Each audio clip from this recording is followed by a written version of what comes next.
Hey guys, before this video gets started, I just wanted to let you all know that this is a compilation video of my first two Metal Gear Rising videos I made, and this video is just mashing them up into one seamless experience covering the whole game in full, DLC and all. So with that all out the way, I hope you guys enjoy.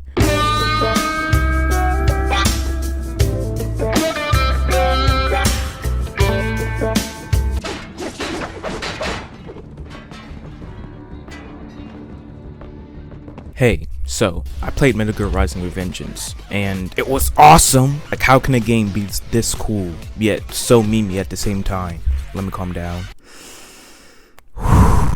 But yeah, Metal Gear Rising Revengeance. It's an action-adventure game developed by Platinum Games and published by no other than Konami. It was released for the PlayStation 3 and Xbox 360, and then it was released for Windows in January and September in 2014. And I also see here, it was released on the Video Shield TV, whatever that is. It is made by the man himself, Kojima.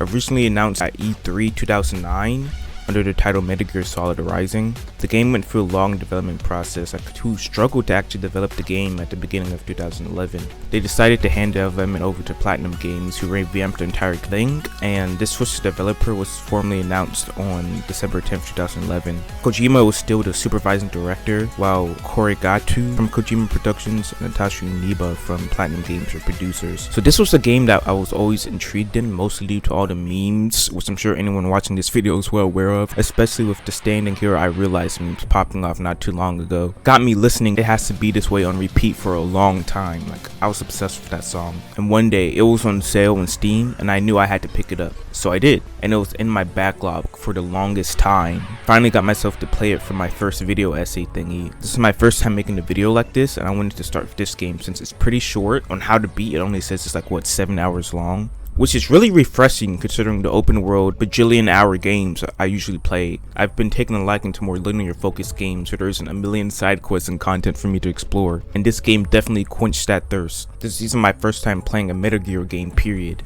Go on. Go boo me and sigh. I thought this would be a cool point to jump in since it's a spin-off and, you know, all the memes. I'm definitely open to playing all the mainline games though someday. This game was a lot of fun to play. The combat was engaging and challenging, with me usually having to replay boss fights multiple times with the exception of Mistral and Wolf. With all that nitty-gritty stuff out the way though, it's time to get to the meat of it all, and the actual gameplay and my thoughts on the story and everything that in the game as a whole. Okay, so I first booted up the game to this edgy title screen. Look, I'm staring into your soul. I didn't start with the tutorial because, you know, I don't know how to play the game. The controls definitely took some getting used to. Even during this play session, I still wouldn't say I was fully accustomed. To run was control and shift was to enter the cool slow down chop mode, also known as blade mode. I thought it should have been the other way around at first, and even ended up switching the inputs at one point, only to then realize the former wasn't that bad and switch back. The shift button being the mode to slice was actually very helpful. Also, I could tell this game was released on consoles first because of how the PC controls were. You know it's a bad PC port when you can navigate or only navigate the UI with the arrow keys. Like, bro, why would I use the arrow keys when I have my mouse? And this is not me saying the game is a bad port, but it definitely has some of those elements with the arrow key navigation and camera controlling pretty weird at times. And it's fine. A lot of early 2000s, 2010s games that originated on consoles and ported to PC later have these issues. The PC version was released about a year later after the main game came out on January 9th, 2014. Anyway, back to me learning how to play the game. The game also showed me how to parry, which is very much an important part of combat, with it being your main source of defense really. No blocks, no dashes, you just need raw skill. Even though from a certain standpoint the game just looks like high rush combat, it very much rewards patience. Running in guns blazing, or in this case blades blazing, is not the way to go. You gotta stay alert to make sure you can parry enemy attack and seize any window you get to slice them up. The game then starts with the Prime Minister of Africa being transported somewhere, I don't know. He never ends up there anyway. Him being transported by Raiden and his fellow squad members when they are attacked by a group of rogue cyborgs. This is where I'm introduced to the best character in the game. I legit gasped when I saw him. He lives up to his meme status. Sam then shows us this yacht from Ohio. Oh, I'm sorry.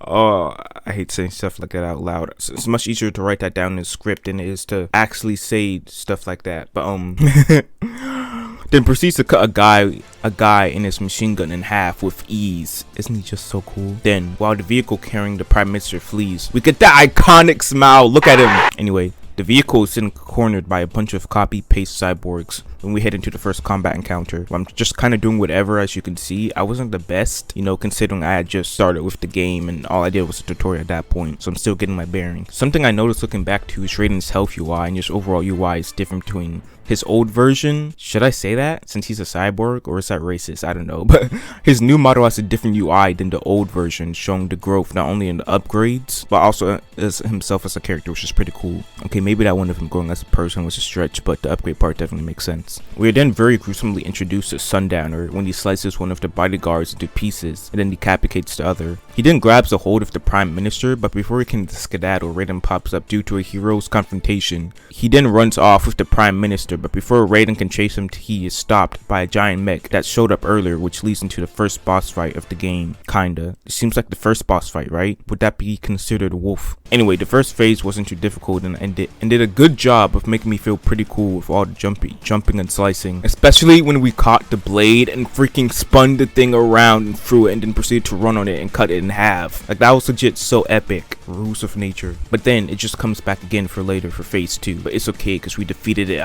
We just got eaten. We then moved the fight to a tower section, which I just sucked at first, but then finally cut it in half and come out on top. We then catch up to the Prime Minister where he's held up on a train, and also where he faces demise to the enemy cyborgs, as Raiden isn't able to get him in time thanks to Jetstream Sam. Sundowner then escapes, leaving us to face Sam in a rigged boss fight where you have no chance of winning, you just gotta accept your fate. He doesn't even do any actions until you do. If you just stand there, he stands there. You can even walk up in his face and nothing, but as soon as you swing your blade, he's already 2 steps ahead of you. Raiden ends up losing his eye and arm and is about to lose his life before backup arrives and causes Sam to flee. It then cuts to 3 weeks later where Raiden got some smancy upgrades, including a level 3 yacht.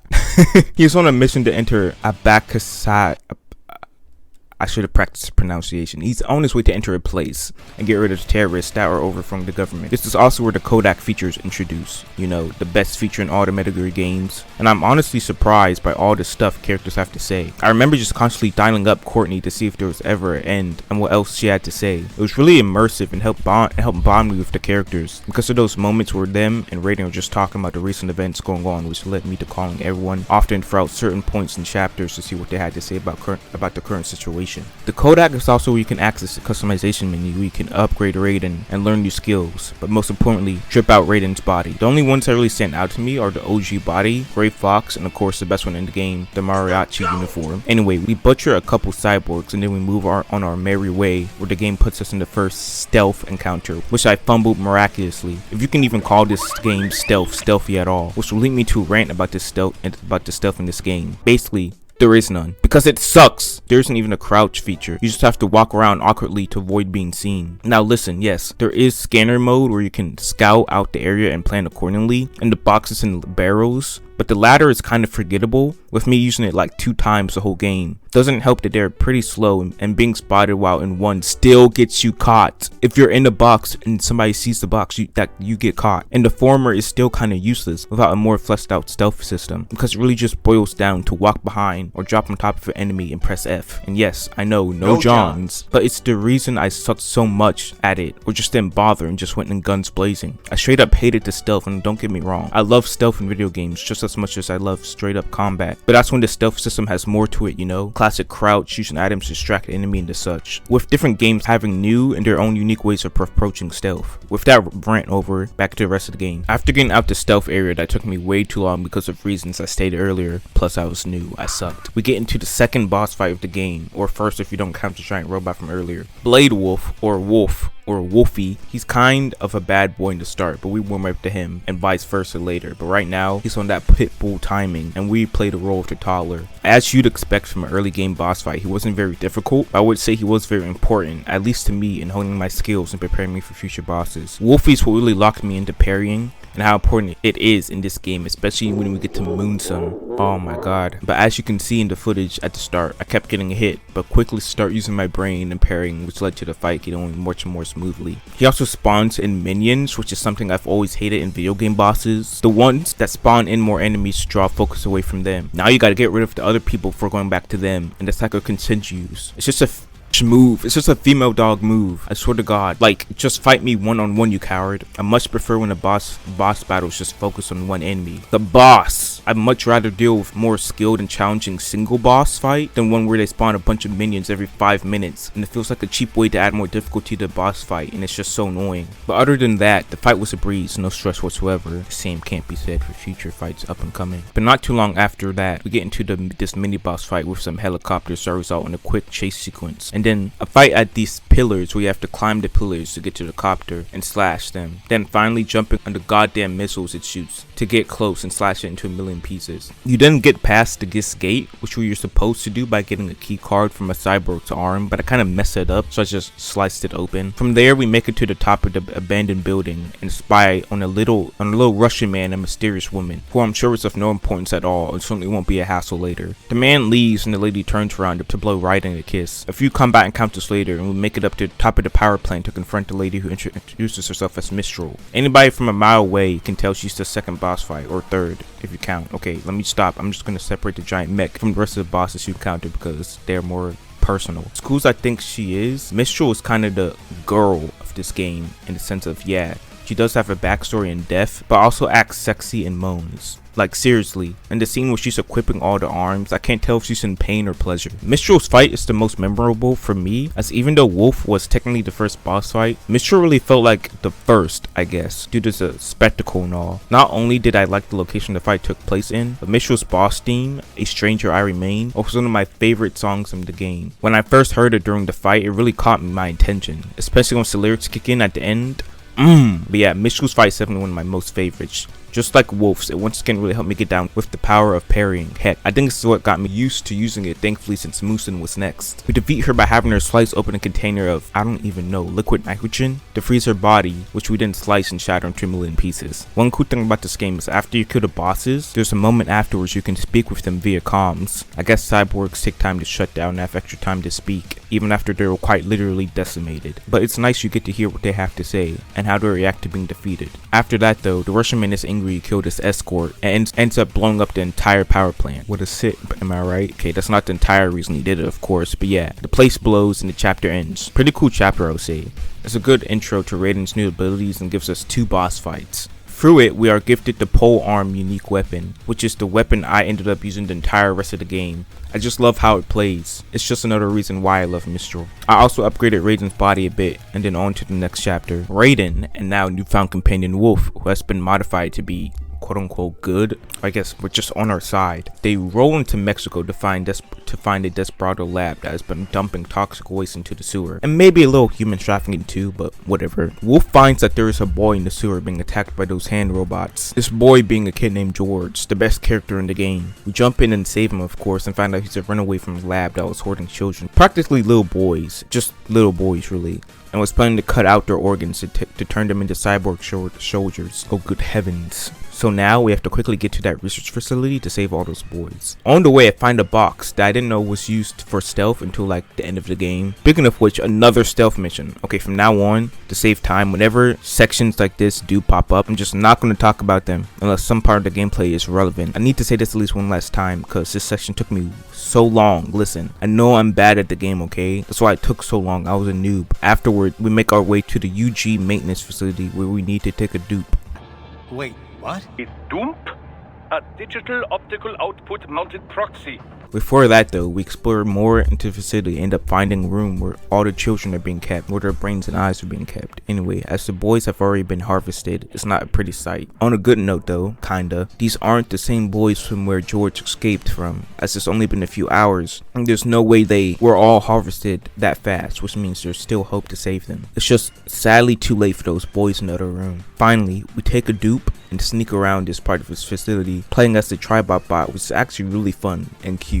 You can do little emotes with yourself or with a friend. That's so cute. I loved it. You can also kill your fellow tripods, so you don't have to worry about them later when you come back as Raiden. The stealth here is also really fun with the takedowns and all, since it's really simple. You can emote on your dead enemies like it's Fortnite. Definitely one of my favorite parts of the game, even if it's pretty small. We then, as a tripod, hack into facility servers via USB, and Doctor ends up having us eavesdrop on a conversation for a Sentry cyborg. We see no other than Sundowner and some other characters probably not really important. We learn that there is already some kids who are undergoing the VR cyborg training, and Sundowner, along with this unimportant character, want the training done as fast as possible, you know, for their war stuff or whatever. We later find out that George has been missing. No! Anyway, we enter that area that brings us to a mini boss fight in the Grad, this little tank thingy that took more time than I like to admit. Like, I legit had to look up an IGN guide because I had no idea what I was supposed to do. Turns out you just gotta parry really whenever that orange glow pops up. The goal of the first half of the fight is to push it back, and when you do that by hitting it and parrying any attacks, which is fun fact. Early on when I was still pretty fresh in the game, I thought orange glow attacks were non-parryable. Parryable? Is that a word? But yeah, I was wrong clearly. Same goes with the second half of the fight. You just gotta be good at parrying, which I still wasn't. It took me many tries until I was able to get used to attack patterns and properly parry the attacks from any side they were coming from. You're then gonna start breaking parts of his armor bit by bit until finally you shred this thing. Afterwards, we learned that unimportant character from earlier is actually Senator Armstrong, and he's in the works of Sundowner and his clan to, you know, do war stuff. But come on, the Senator, he's nothing compared to our decked out cyber body. I'm pretty sure he won't be a threat.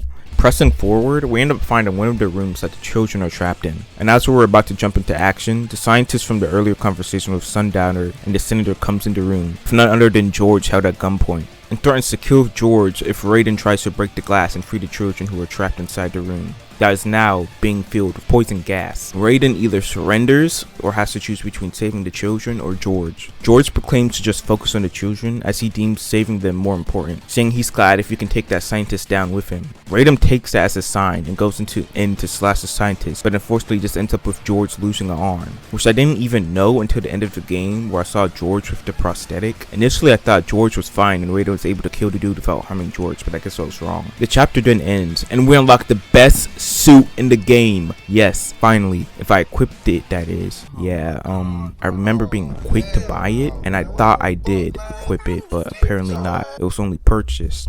So I was confused why going into the next chapter wasn't there. So we gotta go a whole nother chapter without the suit, sadly. The chapter opens with Raiden driving down the highway when he gets his call from George with his new cyborg arm. So rad. Raiden isn't attacked by the police because he's not supposed to be here. It turns out Raiden has gone rogue because he doesn't like the way the government is treating the case with the kids' brains. Decides to set out on his own to make things right. Some enemies slice through later and this guy found in a box, and we make our way through multiple buildings tearing all who cross our path. And one elevator shaft right later at the Underground Railroad where it is pitch black and you have to use your stealth visor to be able to see and maneuver your way around. After dealing with the enemies down there, Wolfden informs us that we must head back to the surface and continue. Where we encounter Jetstream Sam, televised on the screens of an alley. He taunts Raiden about I don't know why I say Raiden sometimes. He talks Raiden about how nobody cares what they're doing with all the helpless kids. He then explains that the cyborgs Raiden kills aren't the evil people he made them out to be. He tells Raiden to listen to the battlefield emotion sensors or whatever, and Raiden hears the cries of desperate men who just wanted to help their family, overwhelming him with guilt. Sam actually changes Raiden's perspective quite a bit in his speech, which is really cool and really solidifies he and Raiden's rivalry. It's true what they say, words hurt so much. It got Raiden walking all slow, got me holding the dang W King down all the way. We depressingly walk over 90 meters to the next area, which is also the next boss fight. We meet the meme man himself, Monsoon. He is big into memes. No, not the ones you're thinking of, but memes as in the selfish gene, coined by Richard Dawkins in the book titled The Selfish Gene. I'll let Monsoon explain it. Memes, the DNA of the soul. The shitposts. They are the culture. They are everything we pass on. Expose someone to anger long enough, they hate. They become a carrier. Envy, greed, despair, all means, all that of a fake shit. Is that a meme? The meme speech combined with Sam's speech earlier has Raiden question his philosophy and why he does what he does. He admits it's because he likes to kill. He enjoys it, and with that he brings back his old persona, Jack the Ripper. He has the doctor turn off his pain inhibitors as he pulls the blade from his stomach and butchers all the nameless cyborgs, and turns his blade towards Sam and Monsoon.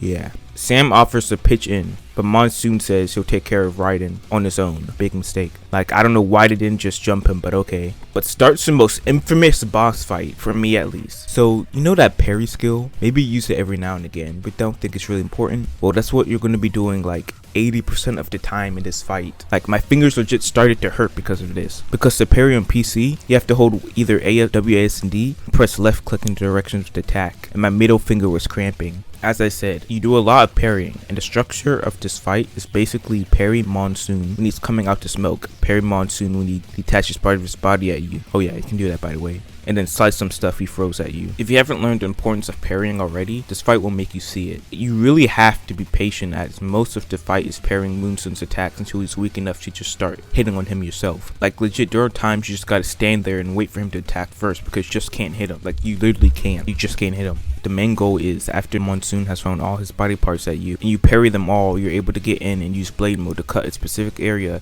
and cause them to fall apart and have to rebuild, giving you the opportunity to deal damage. As stressful as it was though, it was actually really fun and rewarding once you get his attack patterns down. You can almost never be hit because you parry everything. Also, this is the fight I learned that you can use healing items from your inventory. Every previous fight and other combat encounters I did all in one take because I didn't know there was other ways to heal other than the blue spine stuff you rip out of enemies. So Monsoon took me multiple times because I was doing everything with the health I had and no refills. It wasn't until I finally learned this going through my items that I was able to beat him. The next chapter starts with Raiden entering the facility that holds the brains, us now having Monsoon's weapon, but more importantly, I finally equipped the best suit in the game.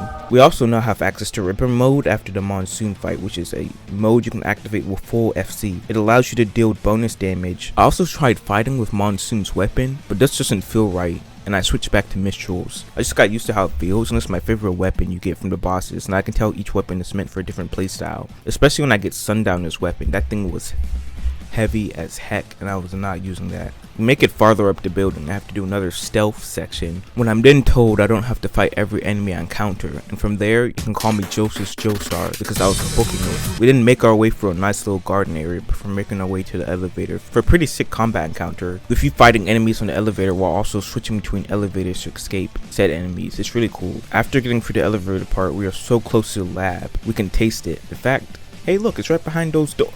Ayo, Mistral! Yeah, turns out they have AI bodies of Mistral and Monsoon, and you have to fight those guys again in these mini boss fights, which is so great. Hey, at least I could hear Mistral's theme again. Dun, dun, dun, dun, dun. Monsoon straight up comes out of thin air though with his fight. Like, it legit caught me off guard. Like, the smoke just immediately starts and he just comes through it. Anyway, not gonna lie, I kinda cooked during these fights. The parries were on point, and I could feel just how far I've come in this game in terms of my skill. It felt good. We make it to the server room where we encounter Sundowner. One yap says about war later, and we meet Sundowner on the helipad of the building. And you know how I was stating earlier how I felt I was getting better and better at the game and was feeling confident? Well, this is the game, bro. Just as I felt as I understood all that needed to be understand, I get slapped in the face with reality. This fight really slapped my butt, only because I legit didn't know how to do the action that was needed to beat it. See, with Sundowner's fight, he'll have moments where he'll charge at you with his shield. His shields though are explosive, and hitting them will damage you, so you must parry his charge. And that will put you into blade mode, where you must line up your slice with the 3 red squares on screen. Thing is, these squares line up in different angles, and you must adjust your line to slice them all right. What you're supposed to do is use the W, A, S, and D keys to move around and better line up your cut, and not just use your mouse, which I thought was the only way you could use blade mode. Fight took me forever because of just that reason. There were slice prompts that I just couldn't line up in time because I didn't know how to use it.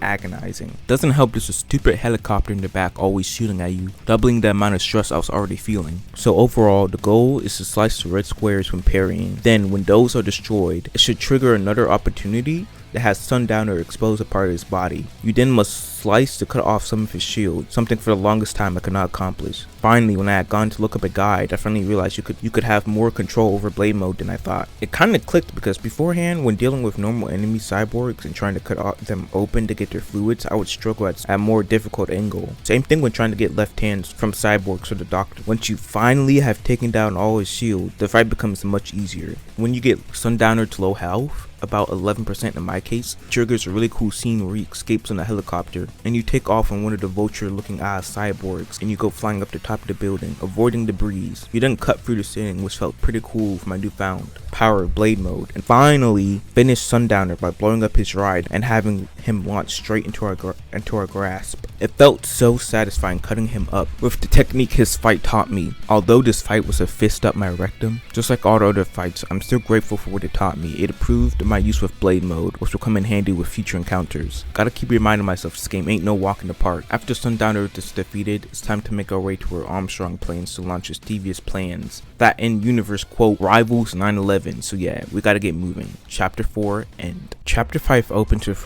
Raiden and the Doctor flying to Armstrong's location in a helicopter when they are surprised attacked by cyborgs, an attack in which Raiden ends up slicing a flying ship in half. During the whole debacle though, Doctor and Raiden sadly get separated when Raiden falls to the ground after a failed attempt to get back on board with the Doctor. After fighting some enemies on the ground, we come across some dude's bike and borrow it to make our way to a launch site to meet up with some allies to get the transportation needed to get to the airbase on time. And that marks the end of chapter 5, which was pretty short, mostly because the chapter was just that opening I mentioned earlier with Raiden and the Doctor, then a bunch of ground fighting that I didn't include because it wasn't very relevant. You do all that fighting until you find the bike you need to get out of there, and before you know it, we're on the road, baby. I don't know why I said that. Also, something small I want to point out, I just find it funny how stiff Raiden looks riding the motorcycle in the opening shot. Like, I don't know why, it just makes me giggle. Like, look at him. We didn't get interrupted by something on the road that seems to be Wolf. Wait, it's not Wolf, it's Wolf and Jetstream Sam. Dun dun dun. It seems Sam has been waiting here with Wolf for Raiden to appear for the final showdown. Even Raiden is a little lost, but he doesn't care because it's time for Sam to die. Sam seems a little too excited about it though. Oh, good. Why, that's very good. Yes, I like that.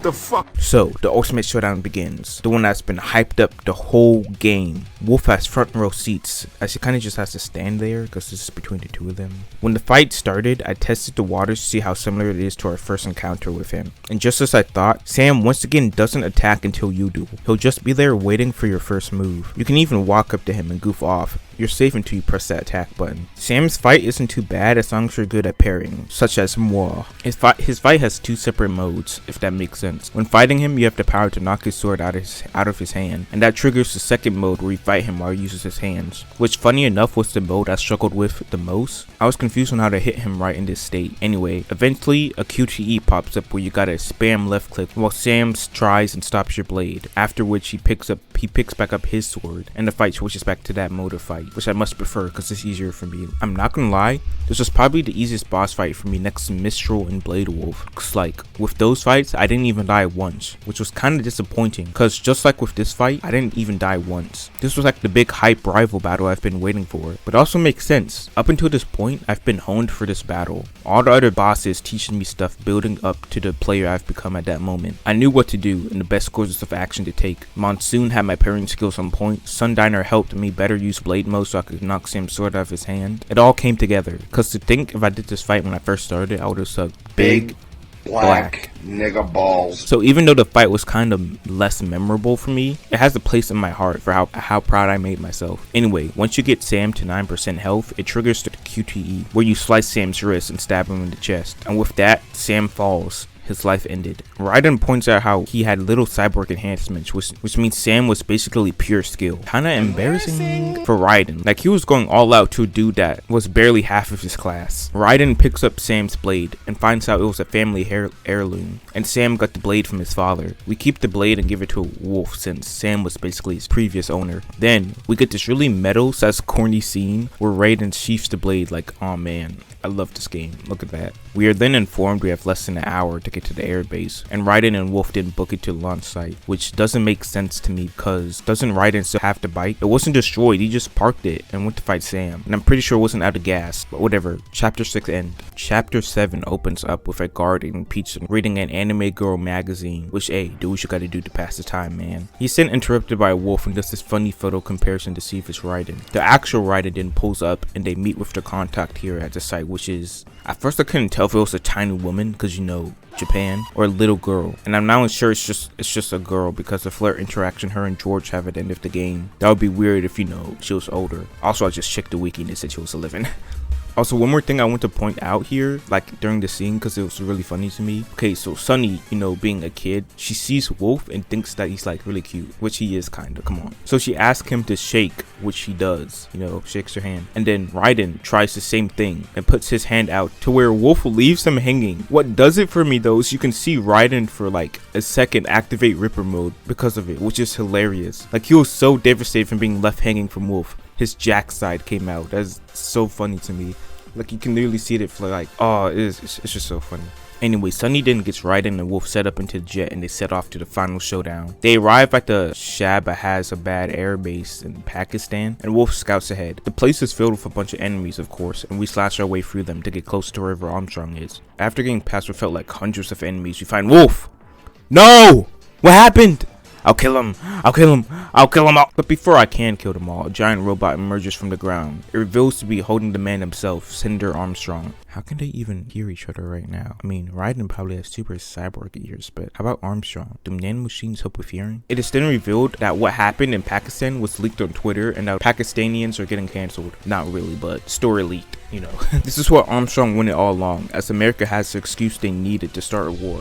Why? For money and stuff. You can watch the full speech somewhere on YouTube. But now it's time for Raiden to perish. So Armstrong hops into his mech and now it's boss battle time. The Metal the GXSSS is a fight that very much confused me, and here's why. So there are points during the boss fight, notably at the beginning, where the thing will slam its giant blade arms against / towards you and you must parry them, which I already knew to do because, well, what else would I have done? Just stand there and let it hit me? Anyway, even though you could parry the attack, you still take some small damage, most likely because of how big the mech is, and that's what threw me off because eventually I'll just slowly lose health and die, right? You can still damage the GEX in between attacks, but the damage over time was greater to me than I was to it. It then starts to stomp on you, which caused me even more frustration because I was just wondering when I get the chance to heal myself. Once again, I looked up a guide to make sure what I was doing was right, which led me to a video by SS Sniper Wolf. It was one of her much older videos, of course, before she fell from grace. It's just crazy to see she was uploading regular old video game boss fight videos with no commentary to what she is now. Anyway, through that in the IGN article, I learned that after the stomping section of the fight, you can go on to chop one of its legs off, where it will then deploy 2 regular sized enemy robots. The mech will then shoot off a laser blast, which you gotta avoid and let hit the 2 robots, where you can then go and extract the spinal juices thing from them with blade mode to heal. Rinse and repeat all previous parts of the fight until you chop off a second leg. You then grab the thing by its blade arm and start to flip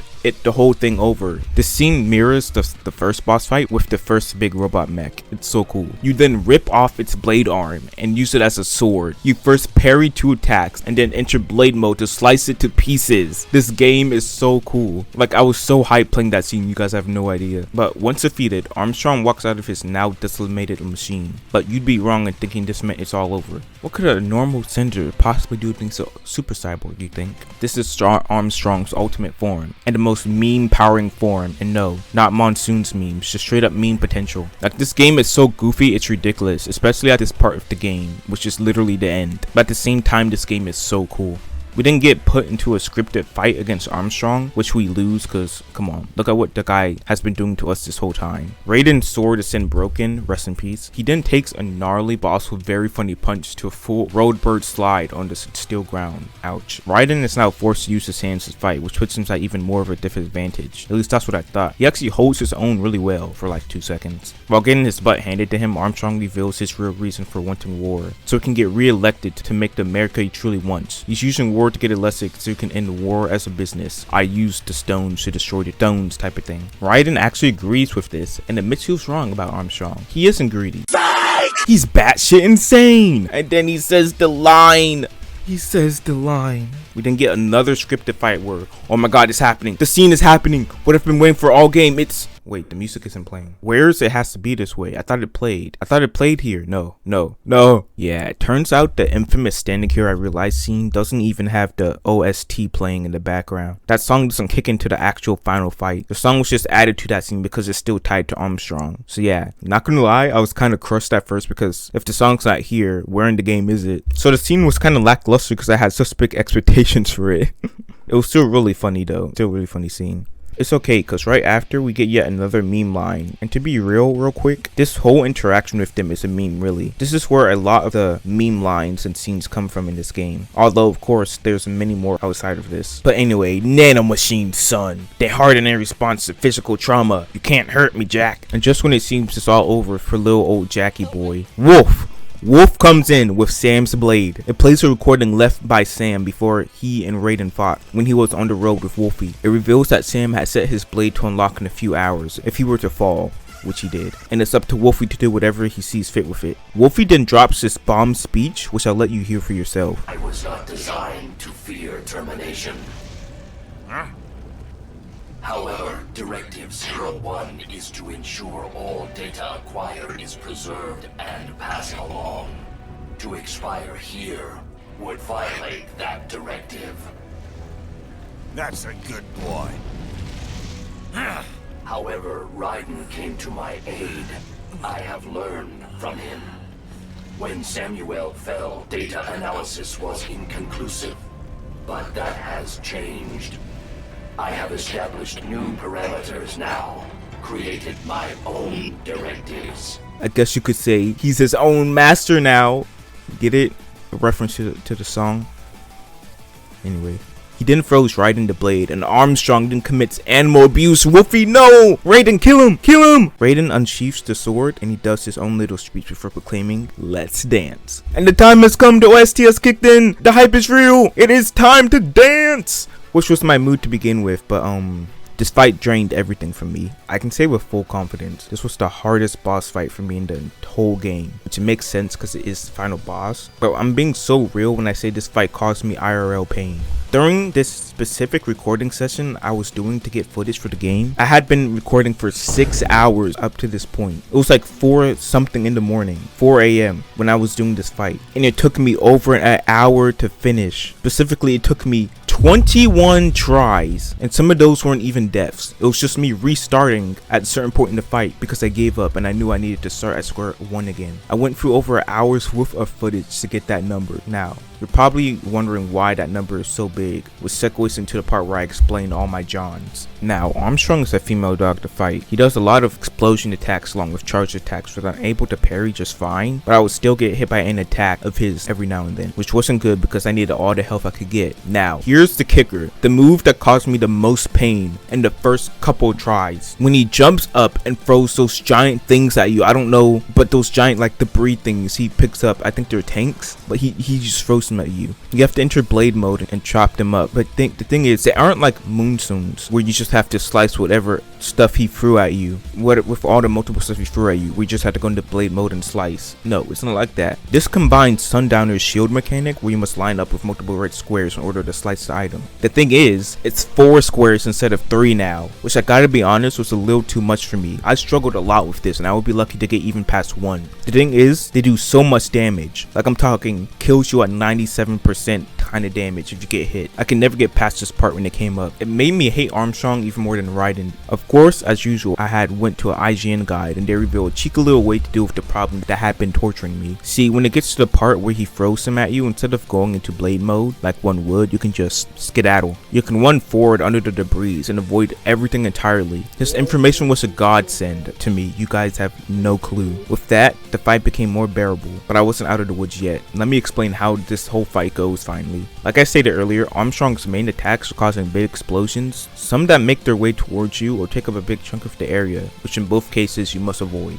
He'll also charge after you either with force or as a grapple, which you must either parry or avoid. There is also a special charge that when parried causes a QTE where your sword is knocked away, but in turn can allow big damage. As long as you get all the button prompts right. You must quickly go pick back up your sword when the QT is over. I found out a fast way of doing that is just holding down the S key when the QT is done and you'll go right in its direction. He also has instances where he'll heal using the spare nanomachines from the debris. When he does this, you must go behind him and go into blade mode and slice the wood square that appears on his back, which then leaves him in a collapsed state where you're free to do as much damage as you can before he gets back up. This is another thing I learned from the IGN tutorial because I had no idea how to do it beforehand, and because of that I died. a lot, of course. Another thing I want to mention on why I struggled with this fight is because I had no more heals left. I had used them all before this fight, a mistake I will cry over until I'm on my deathbed. I had no choice but to do this fight with the health bar I had, which is why even getting hit once was so dangerous, and I kept getting hit. And I hate to admit it, but even though my parry game was still high tier, there was a lot of moments where I'd get hit either because I was caught off guard or I just couldn't parry the attack at all. Which is why when I finally beat him on the 21st try, after over an hour of sitting in my chair at 4 to 5 a.m. in the dark, I beat Armstrong at 10% while I was at 10% health. My butt cheeks were clenched so hard they could break a rock. You finish this fight in a QTE where you slice both of his arms in blade mode, then gutting him. We then spam left click as we tussle arms before taking out back eye or blade before delivering the final blade mode slice on his chest that allows Raiden to rip out his heart, and with a mighty press of the F button, we do just that. It is finally done. Let the cutscenes take it from here. Well done, Jack. Your dream dies with you.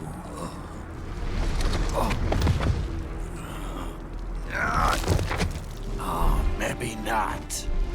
You've guaranteed the status quo will go on. For a while longer, at least. War will continue as an institution, as an industry. Men will fight for reasons they don't understand. Causes they don't believe in.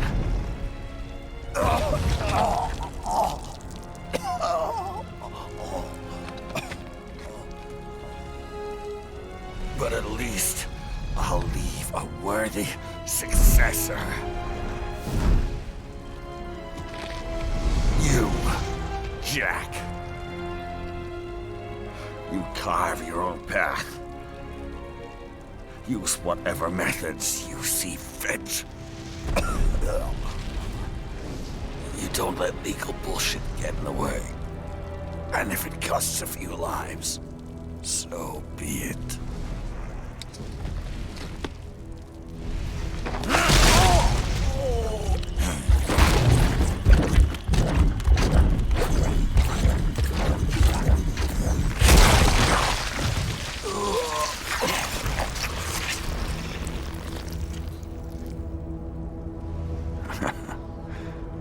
Deep inside, we're kindred spirits. You and I.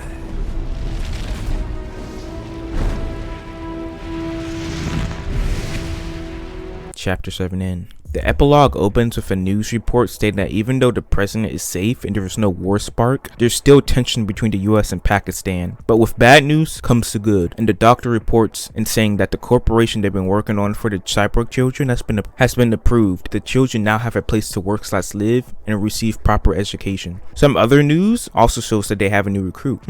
I wonder who that could be. George! Rocking a new cyborg arm and carrying in some stuff for Sunny. He then raises up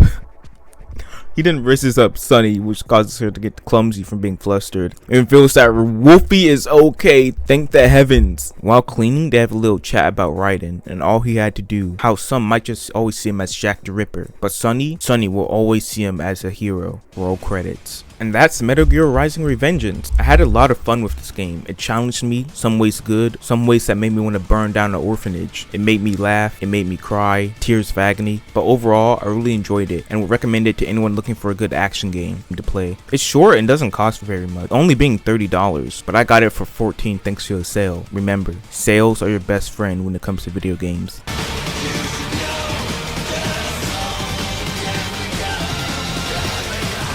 We come back once again to the edgy title screen where I select Sam's new game slot and start a tutorial, which I don't know why I did since I'm already familiar with the game, but it had been months since I last played, so I think it was a good refresher. Anyhow, it's also good I took the tutorial because Sam and Raiden play different as well. With them, yes, having the same basic moveset to an extent, but with differences like Sam's right click being a charge and having a taunt rather than Raiden's scan mode. I also heard somewhere that Sam's parry is a different speed than Raiden's, which makes sense since, spoiler, during Armstrong's fight, I found myself missing parries I didn't miss when I first fought him as Raiden. Like, it just felt weird. Something about the timing definitely felt off to me. Also, Sam can double jump. We open on a cutscene between Armstrong and Monsoon walking through the cherry blossom room. They speak on the trees, and Armstrong talks about how he hates cherry blossom trees, stating they make him sick since they go bare in a week, their beauty only lasting for a short amount of time. Monsoon's all like, damn bro, they're just trees, it ain't that deep. They didn't speak about how Minuano, I should have practiced, I really need to practice pronouncing these things, should be close. Minuano being the cool Brazilian wind, aka Jetstream Sam. Then unfolds one of the biggest plot twists I've ever seen. Sam pulls up in the bike that Raiden stole to get the airbase. It was Sam's bike. Raiden pulled up and killed Sam in his own whip. Sad. Or he just simply has the same model, I don't know, but the bike he pulled on literally looks just like the one Raiden took. Like, come on. We didn't get another iconic Sam scene where he rubs his chin as he examines his surroundings to find a floor vent. Sus. Two default enemy models see him and press him up to where one gets a blade to the chin and both end up properly killed. Sen hops into the vent and we make our way through the sewer.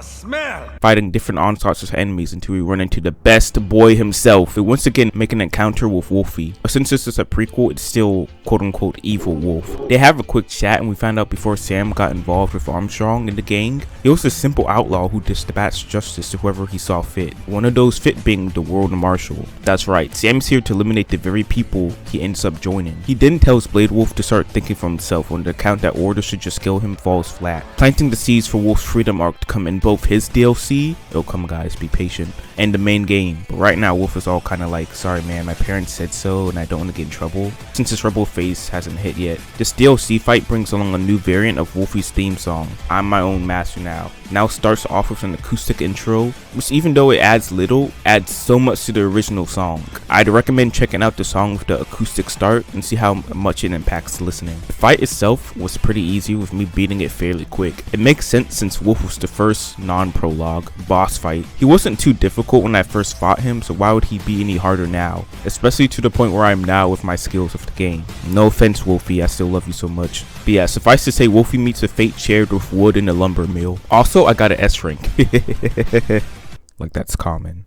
Anyway, afterwards we continue to make our way through the World Marshal HQ and encounter those goddamn bull robot things. Fun fact, they're one of my most hated enemies in the game.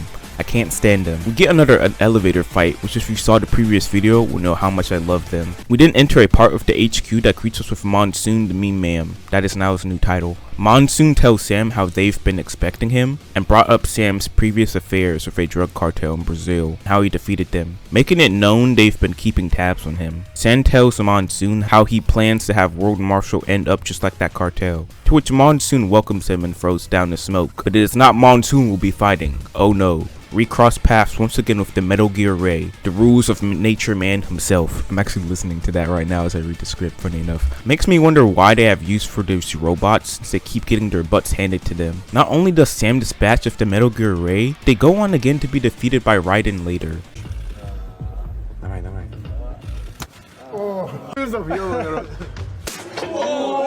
The fight itself actually took me a few tries, mostly because I was swinging it instead of actually paying attention. The MG Ray attacks the same as in the main game, at least I think so. I don't know if he did anything new. Anyhow, it was great hearing Rules of Nature in game again. To end off the fight, instead of catching its blade and throwing it like I throw my children, instead we end the boss fight by slicing up its tail, and then it just vaporizes. Like I didn't even notice this until looking back on the footage. That's hilarious. He just dusts away. Armstrong contacts Sam and said he's passed one of the third tests to meet him on the roof, so the roof we shall go. On our way there, I encountered this room of four enemies who I despised. I almost made a successful stealth attempt, but of course, if again you saw the previous video, you'd know my luck when it comes to that in this game. The reason this room took me so long is because I had no idea how to deal with the hammer brutes at first, and it didn't help these stupid bird people kept harassing me from above. Turns out with the brutes, you have to break their armor before you can expect to start to deal real damage. You can break their armor with Sam's right click / strong charge attack. For me, the best way was to just put distance between me and the brutes and charge up the strong attack and bash into them and break their armor. We didn't get contacted by Monsoon again, where he's just spouting mean nonsense, pay him no mind Sam. We get some more insight into Sam before the events of the main game, when he states he fights for himself and no one else. Similar to how Raiden ends up in the main game, with the similar of fighting for himself and what he believes in. Once again, great contrast and mirroring of the two as rivals. We now make our way through the Japanese garden, you know, the one with the stupid cherry blossoms trees, right Armstrong? We make our way through more enemies, including some of Blade Wolf's siblings, which light work, no reaction. Also, there are little VR missions you can play in between objectives. I only bring this up now because I was about to beat one before those godforsaken hugger enemies showed up. Like, forget what I said earlier about the bulls being my most hated, it's these guys. No way, no, not these guys. No. Surely though, they are only here for the VR missions. I won't appear later as a mandatory enemy, right? Well, crap. I hate these guys so much. Them and their goddamn grappling and jumping and smashing and just leave me alone. My god, you pieces of Yeah, this part took me a long time. Like, they did not need 3 of them pumping on me all at once. Once in the elevator, Armstrong calls Sam once again and informs him he's one of their best applicants and should head to the roof for his final interview. Wow, he didn't even need a cover letter. Sam of course is like, what the hell dude, no, I'ma kill you. All you do is sit in your office chair. Little does Sam know. One bull later and we end up in the room where all the future kids' brains will be stored. Yummy. And we are forced to fight every person in the room for the damn security code. Every person. Last, we make it to the roof and oh god damn it, bro. Always with these unnecessary helicopters. Sam then finally confronts Armstrong for his final interview, in which Armstrong shows Sam his main power. I don't know what I'm even saying. We didn't get that iconic view of Sam clapping to the fireworks, which is something I always find funny for some reason. I don't know, that meme is so iconic to me. Even more so now because dude came up here to kill the man and ends up cheering to his display of power. But anyway, nanomachines. Nah, I'm not gonna make that joke. It's overdone. Speaking of overdone lines.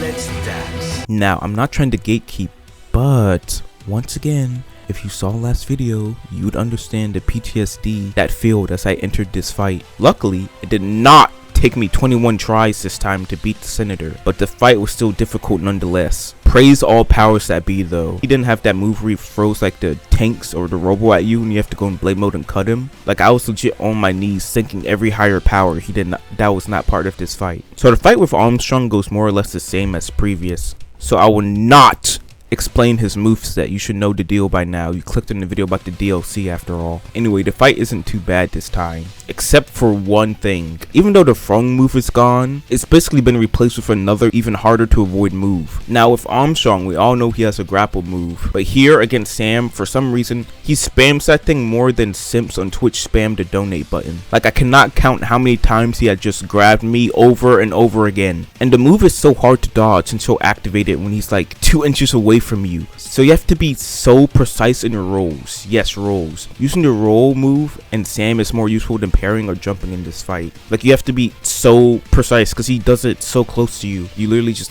like, as soon as you see him glow, you have to just press that roll button, which I think it was Z, like immediately. This is supposed to be Metal Gear, not Dark Souls. His fight has like 3 stages where in each one he just gets more aggressive and spams that damn move more. God, this job better have the best benefits known to man. Finally, we beat Armstrong in a QTE. Not really, since, you know, canon. And he falls to the floor. D rank, I'll give you a D rank. Sam tries to walk away, but of course this is not the end of dear old Armstrong. Armstrong tries to show Sam his ideology and why Sam should join them, and we basically get the batshit insane scene but from Walmart. Then, like a real gamer, Sam picks up on Armstrong's attack patterns and finds the perfect opportunity to strike and slice off Armstrong's forearm. Doing this, Sam thought he ate, but then soon quickly finds out that Armstrong is also a gamer, and he is counterattacked very gruesomely, which leads to one of the best video game faces I've ever seen in a long time. And then a sound that sounds like Sam busted the fattest one to ever exist. Armstrong then casually reattaches his hand and tells Sam that he has earned the job. If only it were this easy in real life. They didn't share a laugh because what else is Sam gonna fucking do?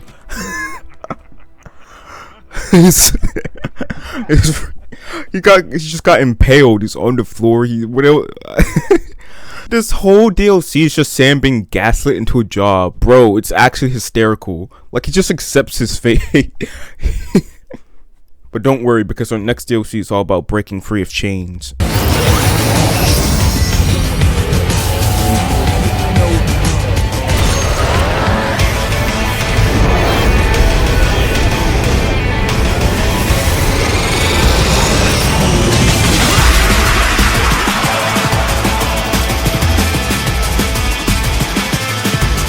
Now, when I booted up the Blade Wolf DLC, I kind of forgot to record like a minute of the opening part. That's my bad. I kind of just went right into it. But we open with Wolf on the start of a mission with Mistral on the comms. His duty is to eliminate the politician that was killed at the start of the main game. We then take control of Wolf and I start to test out his attacks since I'm used to playing humans when I get familiar with Wolfie's moveset. He isn't too different from Raiden and Sam, the only major difference being his chainsaw tail, which actually makes his gameplay a lot more fun with the combos you can dish out. He can also stealth attack like Raiden, which is something Sam can't even do, which bugged me because he was supposed to be breaking into World Marshal, yet we don't even have any stealth kill options. Even though yes, I say that I hate the stealth, it still comes in handy every now and then. Blade Wolf's DLC is actually very stealth oriented, with me getting a lot of stealth kills during it. I feel they definitely improved with the stealth when it came to Wolf. For one, he can turn invisible. He can use his knives from afar to pick off people without being seen. He also has the area scanner Raiden does, and it's also much easier to hide since he's shorter. Overall, stealth plays a much bigger part in Wolf's gameplay than Sam's and even Raiden's. Stealth is even incorporated in one of the boss fights later on. Glad that part of the game that once agonized me is now rewarding.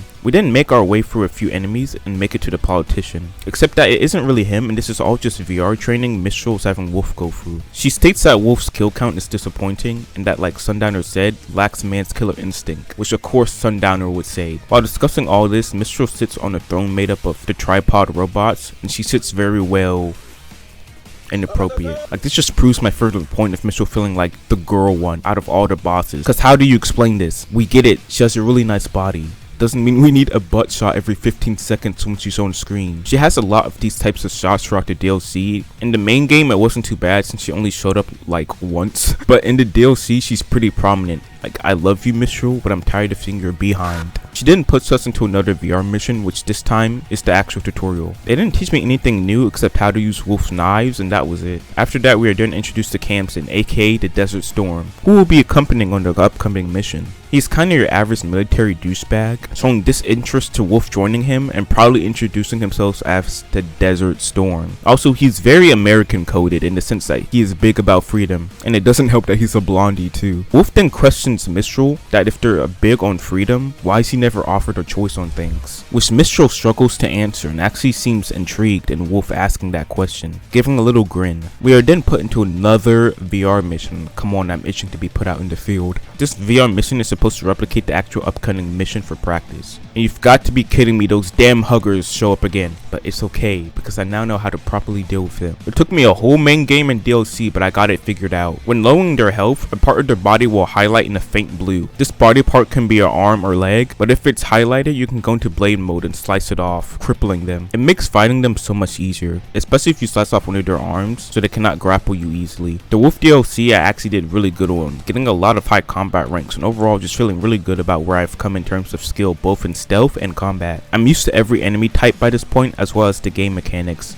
I've become all powerful. After some more enemies, we end up fighting another Wolf or LQ84, which is pretty trippy. Not trippy enough though, because I took no damage during the fight. Give me that S rank. For our final VR mission, we are put into a platformer. This is my least liked part of the whole DLC because it seems so strange. Like, out of the blue, they just gave us platforming to do in an action adventure game. Now, the game overall does have platforming, but it isn't a major part of it, with most obstacles just taking a few jumps to get through. We just have to hold ninja run to get through everything. And don't get me wrong, I love platformers, but this just doesn't seem like the game for it. Wolf doesn't even have a double jump like Sam does, so this just all seems pointless. You also have enemies scattered throughout, but they aren't an issue, as they are pretty easy to take down with stealth. The real thing that grinds my gears is I kept falling at vital points in the stage, either missing a jump or getting hit by an obstacle. The entire map consists of moving platforms and obstacles, as well as more difficult routes that offer rewards, which is literally platformer game basics, which is why, once again, this seems so odd. Though I finally beat it and we move on to the next day during the mission. Wolf is told by Mistral that she wants him to scout ahead in the battlefield, but Wolf tells her that his orders are to stay by Mistral's side. Mistral then deactivates Wolf's range inhibitors, to which Wolf reacts to in shock. He can go anywhere he wants, to which Mistral reminds him she can turn it back on at any moment. But it's too late, bye Felicia! Wolf jumps up and slices one of Mistral's tripod arms holding the device and takes off, now seeking his freedom. Mistral informs everyone that Wolf is now a damn traitor and must be destroyed. I'm my own master now plays in the back while we fight all the enemies, and it's just so hype. We start to make our way through the whole area, which is the first area we stop as Raiden after the prologue. We encounter the vulture enemies again. I bring this up because as Wolf you can stealth kill them, which is something I don't know Raiden could do before, further showing the stealth importance in Wolf gameplay. Maybe he can, I don't know. I never saw the prompt to stealth kill an eagle, one of the eagle guys. Maybe I just never got opportunity. Plus, trying to stealth kill them is really funny and awkward, since you have to jump up and try to reach them to do the button prompt. It's just like,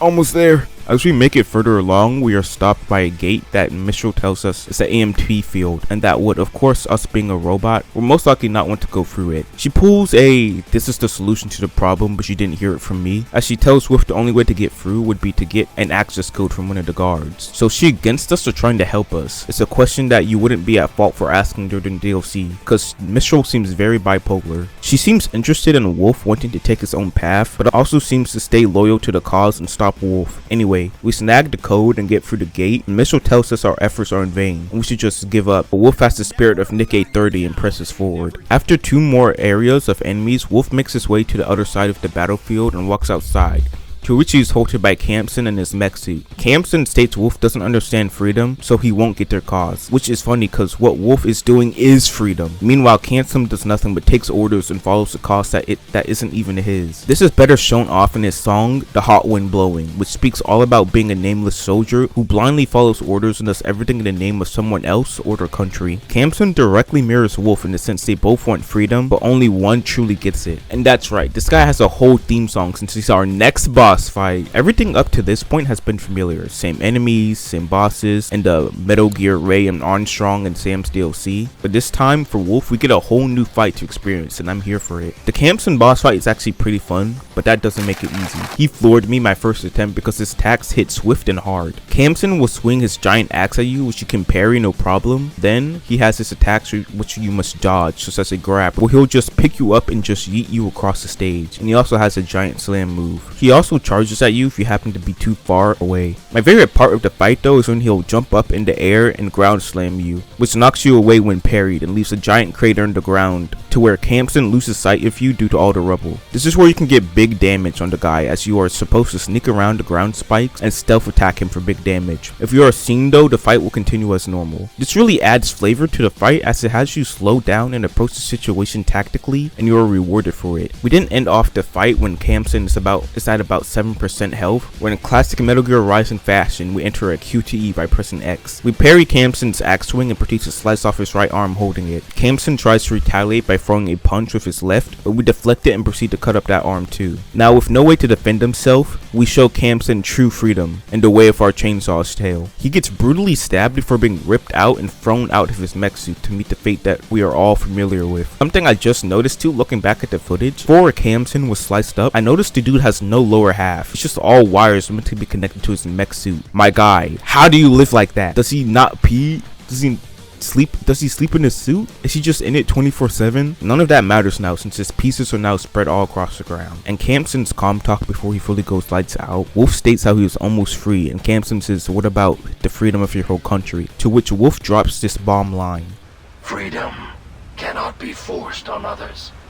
It must be earned for oneself. It once again shows the contrast that the two have when it comes to freedom. Campson wants freedom for others, Wolf wants true freedom for himself. As Wolf makes his way forward, he is stopped by Mistral, who reactivates his range inhibitors to the point where he is not able to move and is trapped in his very spot. Mistral then forces Wolf to shake in a scene that's actually pretty eerie. It shows how Wolf is once again back at square one, forced to take commands he has no interest in, stuck as a servant with no free will. Mistral's actually happy that Campsy is dead, saying that he was actually quite annoying and was in her way. And in a big sister move, she says she'll cover up what actually happened today in the briefing so Wolf won't get in bigger trouble. She then states to Wolf this fight isn't about freedom, to which Wolf asks what is it about, to which Mr. responds that since he only sees logic and reason, he won't understand. It then transitions to present, where it turns out Wolf was telling Sunny the whole story, to where Sunny actually dubs Wolf Blade Wolf, so we have her to thank for the name, though Sam's Wolfie is its superior nickname. This was all right before Raiden came along and freed him. Wolf and Sunny speak about Raiden before they look off into the horizon while a happy Wolf shakes his tail. And the Wolf DLC was lots of fun to play, and I think out of Raiden, Sam, and Wolf, Blade Wolf was my most fun to play. His combos are just really fun to pull off, and his stealth play is really good. Campson is a highlight with what he brings to the DLC, both in his fight mechanics and message. It perfectly fits into the whole moral this game has, and once again I highly recommend listening to his theme song. Overall, great DLC.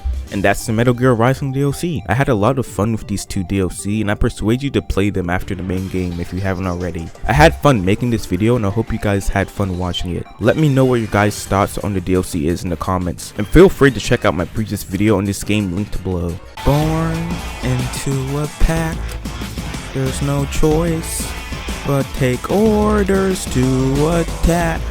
Locked up in chains, I get fed, but the hunger still remains. Not content to live this way, being led by the light. Time to plan my dispersal, time to leave them all behind. Breaking out of my pain, nothing led and nothing gained. I'm my own master now. Snap out of my scars, shed blood underneath the stars, but I will survive somehow.